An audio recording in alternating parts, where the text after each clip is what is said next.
संगत जी, प्यार से कहना धन निरंकार जी।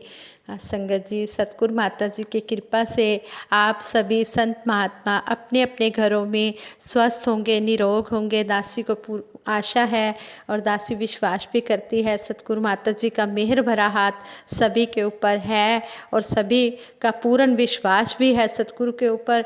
सतगुरु सबको खुशियाँ दे रहे हैं। दासी ऐसी सबके लिए कामना, सबके भले की कामना करती है। सतगुरु सच्चे पातशाह हर एक का भला करना, हर एक को स्वस्थ निरोग रखना, सबके घरों में खुशियाँ हों, बहारें हों। ऐसे ही दासी आप जी के चरणों में जो ये सच्ची घटना रखने जा रही है, इस सच्ची घटना से हमें यही शिक्षा मिलती है कि हमें अपने सतगुरु पर पूर्ण विश्वास होना चाहिए। अगर हमारा सतगुरु पर पूर्ण विश्वास है तो फिर हमारी ज़िंदगी में हमेशा खुशियाँ ही खुशियाँ आती चली जाएंगी। ऐसे ही दासी एक संत महात्मा मलुकदास जी की सच्ची घटना आप जी के चरणों में रख रही है। संत मलुकदास जी नास्तिक थे, इनका ईश्वर में पूरा विश्वास ही नहीं था, ये ईश्वर को जानते ही नहीं थे। एक बार इनके गांव में एक संत महात्मा आए और संत महात्मा जब आए तो सभी गांव वाले संत महात्मा के प्रवचन सुनने के लिए गए। और एक दिन मलुकदास जी भी संत महात्मा के रामायण सुनने के लिए पहुँचे तो उस समय संत महात्मा ग्रामीणों को राम की महिमा बता रहे थे कि राम दुनिया के सबसे बड़े दाता हैं। ये भूखों को अन्न देते हैं, कपड़े देते हैं और आश्रयहीनों को आश्रय देते हैं। तो साधु की बात सुनकर मलुकदास ने उन्हें कहा, क्षमा करें महात्मा जी, यदि मैं चुपचाप बैठकर राम का नाम लूं, काम नहीं करूं, तब भी क्या राम भोजन देंगे? वह संत महात्मा बोले, अवश्य देंगे। संत महात्मा ने उन्हें इस बात का विश्वास दिलाया। तो उन्होंने फिर पूछा कि यदि मैं घनघोर जंगल में अकेला बैठ जाऊं तब भी राम भोजन देंगे? तो संत महात्मा ने दृढ़तापूर्वक कहा, जरूर देंगे, लेकिन मन में सच्ची भक्ति होनी चाहिए। तो यह बात मलुकदास ने सोची और वह एक घने जंगल में चले गए और एक घने पेड़ के ऊपर चढ़कर बैठ गए। चारों तरफ ऊंचे ऊंचे पेड़ थे, कंटीली झाड़ियाँ थी, जंगल दूर दूर तक फैला हुआ था। धीरे धीरे सूरज भी अस्त हो रहा था, चारों तरफ अंधेरा फैल गया, मगर न मलुकदास को भोजन मिला और ना ही वे पेड़ से उतरे। सारी रात बैठे रहे घोर सन्नाटे में। मलुकदास को रात के समय घोर सन्नाटे में घोड़ों की टापों की आवाज़ सुनाई दी। वे सतर्क होकर बैठ गए। थोड़ी देर में चमकदार पोशाकों में कुछ राजकीय अधिकारी उधर आते हुए दिखे। वे सभी पेड़ के नीचे घोड़ों से उतर पड़े। लेकिन ठीक उसी समय जब एक अधिकारी अपने बैग से भोजन का डिब्बा निकाल रहा था तो शेर की भयंकर आवाज़ सुनाई दी। शेर की आवाज़ सुनते ही घोड़े भी डरकर भाग गए।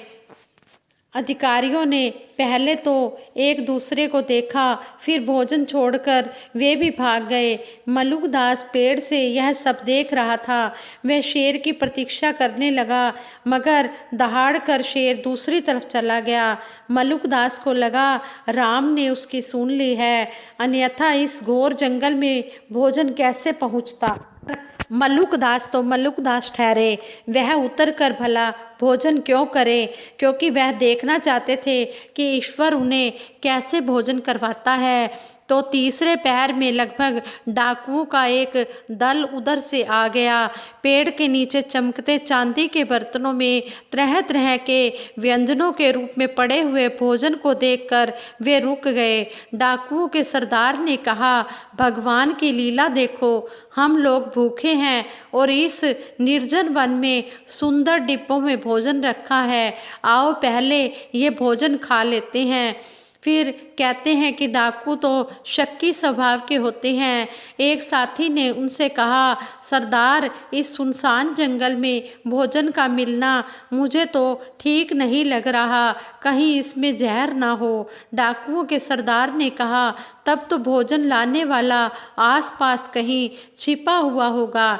पहले उसे तलाशा जाए। सरदार ने अपने साथियों को उसे तलाशने का आदेश दे दिया। डाकू इधर उधर देखने लगे। तब एक डाकू की नज़र मलुकदास जी पर पड़ गई। उसने सरदार को बताया। सरदार ने सिर उठाकर मलुकदास को देखा तो उसे बहुत क्रोध आ गया और उसने क्रोध में कहा, अरे दुष्ट, भोजन में जहर मिलाकर तू ऊपर बैठा है, चल नीचे उतर। सरदार की ऐसी कड़कती आवाज़ सुनकर मलुकदास डर गए मगर उतरे नहीं। वहीं से बोले कि मेरे ऊपर क्यों क्यों दोष लगा रहे हो, भोजन में जहर नहीं है। तो एक डाकू कहने लगा कि सरदार यह झूठा है, झूठ बोल रहा है। सरदार के एक साथी ने कहा, पहले पेड़ पर चढ़कर इसे भोजन कराओ, झूठ सच का पता अभी चल जाएगा। तो 3 डाकू भोजन का डिब्बा उठाए पेड़ पर चढ़ गए और छुरा दिखाकर मलुकदास को खाने के लिए लाचार कर दिया। मलुकदास ने भोजन कर लिया। फिर नीचे उतरकर डाकुओं को पूरा किस्सा सुनाया, पूरी बात सुनाई। डाकुओं ने उसे छोड़ दिया। इस घटना के बाद वे ईश्वर के पक्के भगत हो गए। गांव पहुंचकर मलुकदास जी ने सबसे पहले जिस दोहे की रचना की वह दोहा आज भी प्रसिद्ध है। अजगर करे न चाकरी, पंछी करे न काम, दास मलुका कह गए सबके दाता राम। उन्होंने कह दिया कि सबका दाता ये राम होता है, लेकिन हमारे मन में पूर्ण विश्वास होना चाहिए। अगर विश्वास है तो हमारा कोई भी काम रुक नहीं सकता। विश्वास से सारे काम होते चले जाते हैं।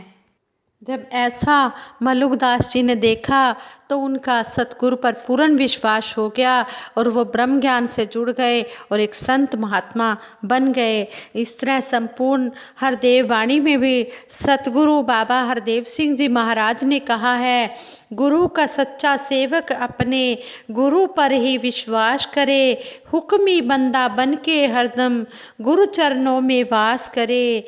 गुरु दिवस को रात कहे तो वो भी कहता रात है, संध्या को प्रभात कहे तो वो भी कहता प्रभात है। गुरु की ना में ना है उसकी, गुरु की हाँ में हाँ उसकी, जिंदगी भी गुरु है उसकी और गुरु है जान उसकी। एक बार झुक जाता है तो सिर को कभी उठाता ना, भाव समर्पण का अपनाता मैं मेरी में आता ना। गुरु का सच्चा सेवक गुरु से कभी भी मुँह को मोड़े ना, कहे हर देव की जुड़ा रहे वो दर सतगुरु का छोड़े ना। जब ऐसा पूर्ण विश्वास सतगुरु के ऊपर भगत का हो जाता है तो फिर वो यही कहता है कि गुरु की नाम में मेरी ना है और गुरु की हाँ में मेरी हाँ है। मेरी जिंदगी भी गुरु है और मेरी जान भी गुरु है। एक बार जब वो सिर को चरणों में गुरु के झुका देता है ऐसा गुरसिक, फिर वो सिर कभी नहीं उठता, वो उठाता नहीं अपने सिर को। कहते हैं कि जब गुरु के आगे झुक जाता है गुरसिक तो देखो फिर कितने सजदे होते हैं। कहते हैं कि मेरे नाम से कोई ना जाने, तेरे नाम से जग पहचाने। फिर इसके नाम से सारा संसार भी पहचानने लग जाता है। जब भी कोई संत महात्मा हमें मिलते हैं, चाहे हम उन्हें नहीं जानते, अगर हम कहीं भी जा रहे हैं, अगर हमें पता लग जाता है कि ये हमारा संत महात्मा है तो वहीं पर ही सजदे होने शुरू हो जाते हैं। कैसे एक दूजे दे पैरां उत्ते न्यो न्यो शीश झुकांदे ने, गुरसिख नूं जा गुरसिख मिलदा वेख के चा चढ़ जांदे ने, एक दूजे दे पैरां उत्ते न्यो न्यो शीश झुकांदे ने। फिर किस तरह जब पता लगता है कि हमारा प्यारा हमारा गुरु भगत है, हमारा गुरु भाई है, तो बड़ी खुशी होती है कि हमारा एक गुरु भाई है। और किस तरह फिर एक दूसरे के चरणों पर झुक जाते हैं और कितना प्यार लेते हैं, देते हैं। यही तो गुरसिखों वाली चाल होती है, यही भक्तों वाली चाल होती है। और यही आज मेरा सतगुरु भी चाह रहा है कि हमने प्यार देते जाना है, लेते जाना है। हमने नफ़रत को नहीं रखना, हमने प्यार ही प्यार बांटना है। सतगुरु मेरा आज यही चाह रहा है और यही कर्म हमने करते चले जाना है। तो ऐसे कहते हैं कि गुरु का सच्चा सेवक गुरु से कभी भी मुंह को मोड़े ना। जब गुरु को सच्चा सेवक अपना लेता है तो फिर अपने आप गुरु के बच्चों से भी प्यार होने लग जाता है, गुरसिखों से भी प्यार होने लग जाता है। फिर पता चल जाता है कि परमपिता परमात्मा सब तेरी संतान, भला करो सबका प्रभु, सबका हो कल्याण, कि सच्चे पातशाह तेरी संतान है, हम आपस में सभी भाई बहन हैं, कोई भी बेगाना नहीं है। सच्चे पातशाह सबका भला करना, सबके ऊपर मेहरे करना, फिर सबके भले ही कामना होने लग जाती है। जब ब्रह्म ज्ञान जीवन में आ जाता है, पूर्ण विश्वास हो जाता है, फिर यही हर समय मुख से निकलता है कि सच्चे पातशाह कोई भी जहान में दुखी ना हो, सबके घरों में खुशियाँ ही खुशियाँ हो, सारा जहान सुखी हो, फिर यही निकलता है। और जब आपस में सभी संत महात्मा प्यार से रहते हैं तो इस सतगुरु बहुत ही खुश होता है। जिस तरह कहते हैं कि माँ जो होती है, माँ को चाहे कोई प्यार ना करे, लेकिन जब उसके बच्चों को प्यार करते हैं और माँ देख रही होती है कि मेरे बच्चों को प्यार किया जा रहा है, तो माँ अपने आप ही खुश हो जाती है। लेकिन अगर माँ को खुश कर दिया और इसके बच्चों को खुश ना किया तो ऐसे माँ कभी भी खुश नहीं होगी। अगर हम अपनी सतगुरु माता जी को खुश रखना चाहते हैं तो हमने आपस में प्यार से रहना है, प्यार के हमने पुल बनाने हैं, हमने नफ़रत की दीवारें नहीं बनानी।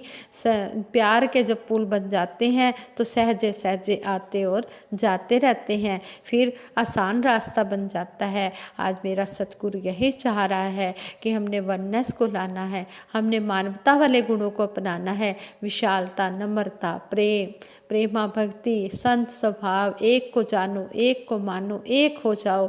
हमने इन पर चलते चले जाना है और सबसे प्यार ही प्यार बांटना है।